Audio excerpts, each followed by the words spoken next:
yango bato bazosala mosala kitoko bino bolingi te bolingi social ya peuple te siko bolingi nini tala biloko tozala sincere tondima bakongole eza te lokola yo oyebi ke intere na yo eza na kati ya société wana te obandi kosali eza normal te puisque toyebi système eza na Congo mikolo oyo soki ose retrouve ke na kati ya société wana te wana intere na yo okomi kokritike okomi oloba n'importe quoi eza bien te il faut quand même koféliciter congolais oyo aza na motema malamu oyo akokisi vision ya chef de l'état oyo abundi na chef de l'état pendant 100 jours. Merci. En fait, ce moment-là, donc il régit des zones de Makama. L'époque à 18 ans, Babylon a botika la Kosalate. C'est pour que les sabato a mité Mamabe. Botika mité Mamabe. Pour toi encourager Fachi Beton. Que naka toujours de son papa. Bato bakobo yo baboya. Zambe ye moko akocha yo bapoa papa nangai. Fachi Beton ko le maté pour peuple congolais a kondimate. Tala musala boye. 18 ans. Batikali ko sala la bisoté. Merci toujours na Clément Moubiaï. Oyo aza toujours na vision chef de l'état. Ya ko pesa peuple congolais mai. Alors tu es comprendre que la régie des hommes à Kambo Salami, mais à la qui a Kofina. En tout cas, merci Fachi Beton, merci Clément Moubiaï. Moutoussoka zone mabinote, botika ye Zamba Likolo, à Kocha Bino point. Zamba Likolo a ébi Moussala Bossala pour le peuple congolais. On a Salaki Nango Yangwana. Merci. Merci. Yango ekiki na se, ezwi machine, etia ematisi yango, atia yango pati barepara yango basilisi. Voilà. Voilà. Tanan komona te. Papa tolobi tika nketo bato asuwa. Bino bato mutema mabe bandoki. Toyebisi bino otika mutema mabe pomboke bonga. Basangisaka bolingo na mutema mabe te. Clément Moubiaï aza kosala musala selon la vision du chef de l'État. Tout soutenir bango. Donc ce n'est pas les moindres actions pour le on a bon à ce gars sur ça il faut qu'on félicite pour épaisser le courage mais ceux qui vont encourager à voter on a rien à voir Sabino pour l'unimo qui est coupé pour moi pour bon kaka il y a un autre lobby pour quoi tombolo qu'on est maté à tabani bandi maté papa sala nos amis kocha yo bapoe belé biso to liga ta to soliate mai kaka to sokola kaka mai ata to soliate puisque l'eau c'est la vie. Au lobby siko na niveau bokomeli est-ce que siko gouvernement na biso congolais ou to gouvernement ya Sam Lokonde ba servir bino à 100% que boko ko sala misalo yo na vitesse? Oui, c'est-à-dire que financement gouvernement na biso azwaki epa ya République sud-coréenne. Mais problème tozaki na ngwawa, il a fallu na kat na contrat basanga que gouvernement na biso afuta mbongo ya kopesa bandeko bazaki na mapangu awa batika terrain oyo bakende kosomba epa mususu. Nde banda 2018 $1 million wana. Gouvernement chibala pesa yango te, gouvernement ilunga pesa yango te, gouvernement ya Fachi oyo ya Sama Lukonde nde baoti kopesa mbongo wana. Des difficultés à monnaie bozalaki nango. Difficulté à monnaie tozaki nango yango wana mais ebakisami lisusu pourquoi? Parce que il fallait au 31 décembre tout ça misala ya premier moudi chef de l'état a inauguré yango.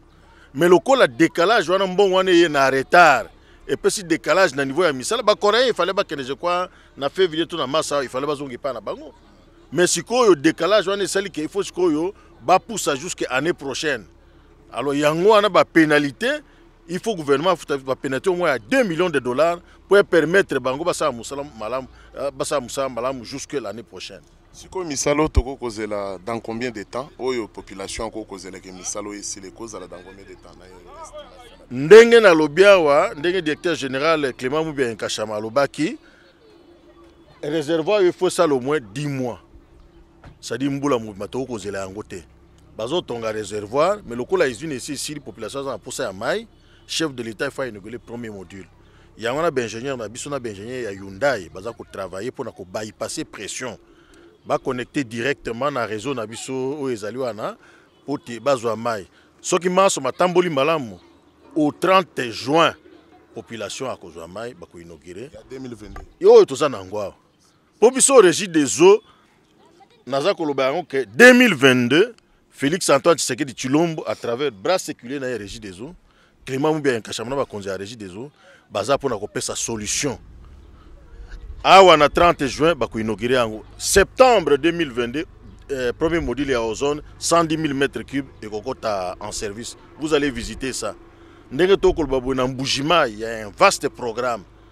Projet Mouneno Félix Ake ko pesa tango akena itinérance na Grand Kassai. Régie des eaux à Salici appelle sa projet wana bana Mbujima. Projet wana eko pesa na bana Mbujima plus de 40 000 m3 jour. Et ko alimenter au moins 3 500 âmes na kata Mbujima. Il y a un l'Otilik pour que barrage à Mibale, na Tchala 2. L'Otilik est à 24 heures sur 24 heures, Maï est à 24 heures. Donc, on ne parlera plus de problème de l'eau en Mbujimai. Nakana a la même chose. Ce qu'on a Sika, Nakana a Kanyuka, et comme et avec la Banque mondiale, tu peux renouveler en Golisus. Les Égyptiens, ils ont ici na Mibale Nakana. Au chef de l'État, tant qu'il y a Égypte. Kananga Mbujimai. Équateur, Nazakoloba bien. Biso na régie des eaux depuis 80 ans, tu as une ville 5 où il y a un problème ya mai qui chasse parce que tu as tout débile. Quand on a un Mbujima problème électrique, il y a l'Otiliki et aussi Kindu na Équateur problème à l'Otiliki. Ba province mususu, ils ont un problème pesant makashi ya mai. Alors na Kinshasa ne toloba boye lemba imbuna ozone bakusisa makambo wana. D'ici to comme na suka mandat ya liboso atatambo kozwa ekolo parce que ami bali to yebiki so ba to pese yango et na Kinshasa à part lemba imuna ozon tokotonga sur usine ya Maluku 200 000 m3 tokotonga pe usine vers Kasangulu là-bas Lutendel il y a 125 000 m3 donc Kinshasa bakotonda mai bakolemba mai ya peto Mbujima ne na otikoloba kananga c'est déjà résolu et koloba que d'ici 2023 ba ville wana on ne parlera plus un problème de manque d'eau. Wana mboka biloko nyonso ko betere biso masolo eko kozala te ke ezali ba biloko ka ndenge bo mesana ko lalisa population ba histoire ya long temps oyo toko yebaka ke olobi 2023 o monika awa toketi 2028 elo moko malonga esalemi te puisque na Congo to yebi ke boyaka boyebisa biso 2023 puisque balobi régie des eaux azolaka mingi makokisa ke loko moko te puisque oyo zo yebisa biso eza lokola bandoto soit eza ba bilo musuka ozolobela biso kaka boy population mais aza dans la besoin ya mai. Est-ce que vous assure que 2023 ndengo yebisi biso que 2022 le 30 juin que peuple congolais a koko satisfaire na makambo etali mai to ko bossa na vraiment penza passe puisque tango ba oloba social ezali courant na mai mwana mboka. Merci. Merci beaucoup Ndeko Nangai. Ngai nazali directeur à communication à Régie des eaux. Tu peux raconter du n'importe quoi. Yami Balé, président Nabiso, ce n'est pas un président de chantier inachevé. Félix, quand il commence un chantier, à Kendaranouti Nasuka. Biso moko Régie des eaux. Ba chantier Nabiso de Fungola Boy. Et Bandagana nous na papier. Nous avons un bureau d'études. Mon ingénieur à Saint-Nazaliwan. Bango Bakoya. Bakokene na bazamba batali otobenga étude de faisabilité. Bazu ba données techniques. Bazongi na laboratoire. Na sima ba moni que projet wana il faut pas ça la moto ya mosolo boye. To sala avis d'appel d'offres. So monani automatiquement to lancer projet na biso. Donc avant de lancer projet, nous nous rassurons que d'abord étude de faisabilité ezali malam. Donc projet est techniquement faisable. Et on se rassure que tout le financement, soit tu n'es pas un gouvernement, soit tu n'es pas un partenaire, tout ça, c'est Hyundai qui est en train de financer. Donc, on commence le projet, tout est rassuré. J'ai ça comme Mukolo, à la qui ndai, qui a couché sa makamba, passe à la population, Régie des eaux, Azako Bunda, pour la vision sociale, on a chef de l'État.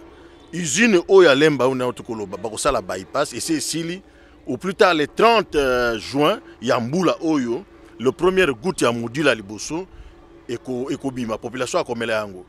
Deuxième module, ndenge naza koloba boye, mubu moye, misale ekobanda. Par jour. Oh la demande c'est 2 millions. Est-ce que le long ceux qui baïjino anyo sumbale ici qui chasse to la soupa passe à mai. Mais c'est ça. Hein? Même aux zones wana, module à Liboso à 110 000 m3, il n'y a que en service. Kaka ba croque en jambe, ba équipement eye, bakangi yango na douane. Bo pesa ba nini? Bakangi yango na douane papa. Hein? eumeli ya ndenge akosakana te ozwa document boye mpona basala exonération ezwa bambula na basanza bango baza na baexonération donc voilà brièvement visite na biso baegine mibale wana bokotala mais natiki maloba na ingénieur na biso ndeko asani oyo aza chef de division ye aza ingénieur à pied d'œuvre parce que projet ntango esalemaka tozali na société oyo aza kotonga Hyundai représentant na ye azali wana bozomona coréen moko aza wana mpe tozali mpe na ingénieur à pied d'œuvre ya régie des eaux oyo aza kolandela bango mpo atala soki misala ezosalema malamu et puis toza mpe na nani cabinet moko barecrutaka oyo babengi mission de contrôle ye akoya kotala soki mosala eza kosalema malamu techniquement mpe bazali wana donc napesi ye maloba ingénieur mwana mboka avant tokende pa na ye tolinga tozwa mpe badetail ou soit baprécision mpe olamuki na ntongo oliemba yebo osangisi na pondu ekoma osala oyo baturu bandi oloba biloko ozomaîtrise te mais quand même communication ezali kokóma na source ozwi info na source nde okoyeba kocommunique peuple congolais oyo tokomi komona mikolo eza batéâtre na kati ya communication awa toye tosengi numéro 1 ya régie des eaux biso moko ke toza na matière te ya kocommunique na secteur na oyo ya régie des eaux apesi biso ndingisa lobino bilo misalo tokosala société ezali ya bana mboka ya bacongolais pourquoi pas nakotisa bino te bokende vivre misala oyo ekosalema yango napesi biso ndingisa alobi lokolo bokokende bino moko te fo nazwa ingénieur na chargé ya communication na ngai bokende mpo bapesa bino badetail merci beaucoup DG na considération oyo considéré quand même bacombattant ke tozwa information na source mpona koyeba kocommuniquer bacongolais ou soit bakinois nyonso oyo bazali na ville province ya Kinshasa. Mbote ndeko ingénieur. Mbote mingi le pansam. Awa tozali niveau nini? Maurice. Awa tozali na site ya usine ya traitement d'eau ya Lemba Imbo ya régie. Mais tomoni topesi mokongo na eloko topesi bacongolais bayebi te zosilifie nini eza nini. Oyo eza nsima mokongo na biso comme ouvrage nde tobengaka yango captage d'eau brute. Oyo nde ouvrage ya prise d'eau na ndenge touti koloba lolenge directeur ya communication alobaki usine ya Lemba Imbo ezali conçu mpona ebimisa 200 000 mètres cubes d'eau le jour na dernière troisième phase na ye. Maintenant na phase ya liboso ekobimisa 35 000 mais bien que ekobimisa 35 000 mais Clément Moubiaï DG na biso alingaki ete qu'on construise l'ouvrage de prise d'eau na nzela kaka ya phase ya liboso nde ouvrage bozomona awa eza construit mpona 35 000 mètres cubes te eza construit mpona 220 000 mètres cubes d'eau brute par jour. C'est que likambo ya o mai ekangami ya prise d'eau esili na première phase kaka na première phase Moubiaï atongisi ouvrage ya prise d'eau na valeur ya 220 000 mètres cubes d'eau brute jour na ndenge nini tango 20 000 et 220 000 mètres cubes ekokota elambami baperte na kati ya usine banettoyage na kati ya usine sorti oyo ekobima na dernière phase c'est-à-dire na troisième phase ekozala 200 000 mais na première phase oyo bien que awa ezoyamba 220 000 ekokota tokozala na besoin ya 38 500 ekoti usine ekoti chaîne de traitement oyo bokomona tout de suite là 3 000 quelque chose ekokende na ba eau de service banettoyage et puis 35 000 ebimi mpona ekende na réservoir wana tokoki kuna voilà na mokuse ndenge nakoki opesela bino awa na mpona koprotege bapompe awa Clément Moubiaï a prévoir déjà ba système ya kolongola zelo éventuellement ba sachet d'une manière automatique yango eza wana c'est-à-dire babengi yango dégrière automatique libenon omoni etombwami dégrière automatique libenon etombwami c'est-à-dire soki zelo ye ba sachet ye c'est colmaté na vraiment ki ngulu wana il y aura des capteurs automatiques qui feront en sorte que si le débit adéquat auto bando zela eleka net babilo to zala koyoka na kala o banzete tondi ekangi na ba machine c'est ça qui ngulu te to a besoin de 38 500 mètres cubes par jour ce qui est commis par exemple bando lexa 30 000 directement ba capteur wana et déclencher automatisme et komboli ba sanitone bando boucher ki ngulu et ainsi de suite. Voilà les magies ou bien la magie à Clément Moubiaï na phase ya usine ya traitement ya Lembayi. Ba Congolais bazela mayo dans combien de temps maintenant? Ndenge toti koloba, c'est-à-dire na Moubiaï mutu akio tombola musapineli kolo aloba ke voici les chantiers à Moubiaï inachevés.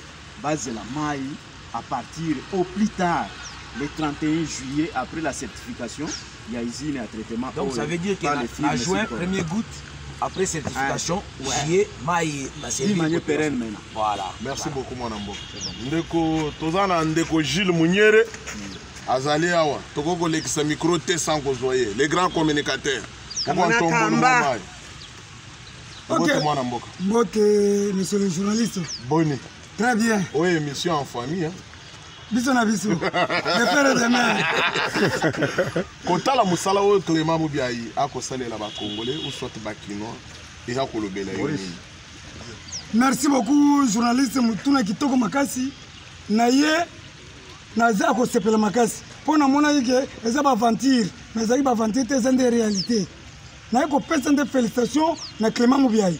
Pona ye na yoki ba kombo moko ngana na yoka yote o ingénieur alobi eloko wana photo kende ko visitango babengi yango nini Dégrière automatique. Dégrière automatique. Toutes les saletés ndenge ko dégrière automatique c'est-à-dire azolongola ye moko ba saleté nyonso machine wana uti soki na Israël e yao Clément Moubiaï ba biloko 100 jours oyo asali po bato nyonso bazomai te naza ko sepela parce que faut to matatina dégrière automatique wana tokende komona ngo kimona meso kamona kam ya tokende malembe tokende to mona ngo sikoyo bakino bazela nini au juste c'est que bato ba ko finga Clément Moubiaï batika na lobi bato oyo bazo provoquer Clément Moubiaï za lokola bazo provoquer Fachi Beton parce que muko antombolo Clément Moubiaï za la vision chef de l'état et yo ka 100 jours azo eloko te toyeko kuta ba machine minene boy ozo benda mai ekende tina mbinza ozone elongo kote kena na Kimbanseki ekena njili na maluku et puis tozana kati ya mai bato nzo mona mai l'hiver njili yangoyo oyo ko benda siko mai to sokola 3 cantines 4 cantines tala soko sakana Moubiaï na sokola ndeni so na yo biso 3 cantines to kozala kaka boy osopi waki musi avec Moubiaï soko sakana Moubiaï okozo chikumbusha nde merci beto tokende totala appareil yango 200 000 mètres cubes d'eau traitée. Mais Clément Moubiaï na première phase oyo alobi captage etonga makaka une fois pour toutes.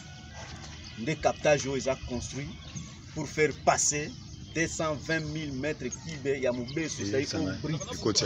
Na nyonso kokota awa bakano mibale eza na kati awa somo esangani na oyo. Soki okoti kuna na se kuna en tout cas tant bokota il faut faire beaucoup d'attention. Awande des sableurs. C'est-à-dire sable nyonso oyo zaneti ba ya mike oyo koleka sous na dégrière automatique. Oyo ya ba sable très fin wana. Tango okoma wana ezana séjour ya 14 minutes point 40. Ça ima ezoko tankati wana yango nyonso ekotika la wana. Et c'est décanté. Na biloko wana jila bando simba wana ba pompe automatique. C'est-à-dire ceux qui sable et atteindre une certaine hauteur na kati ya libulu o libulu wana eza na profondeur à 12 mètres. Ndenge ozomona ngo 12 mètres. Ceux qui atteignent une certaine épaisseur directement ba pompe wana fait et se décanter. Et fibi et bendi ba salé bani ba zelo wana et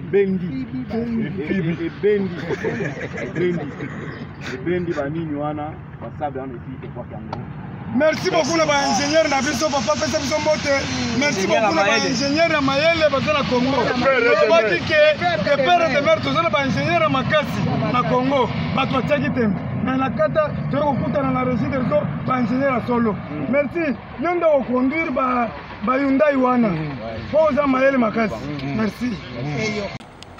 Mai wana kuna na se kuna libulu musozo ya kuna na ba machine. Azui mai wana ils a déjà traité azongisi yango sur la chaîne de traitement. Potopoto ba pompe za kuna ebendi potopoto ebwaki yango awa na ouvrage za sima nini ya caméra munene awa to bengi yango lit de séchage de boue. Ba biloko ya mike wana bozomona ya jaune mutu muso bando tuna yango ezali ba gris manuel. c'est tant que tokomba babu wana tongi tokende bwaka yango soki se ekauka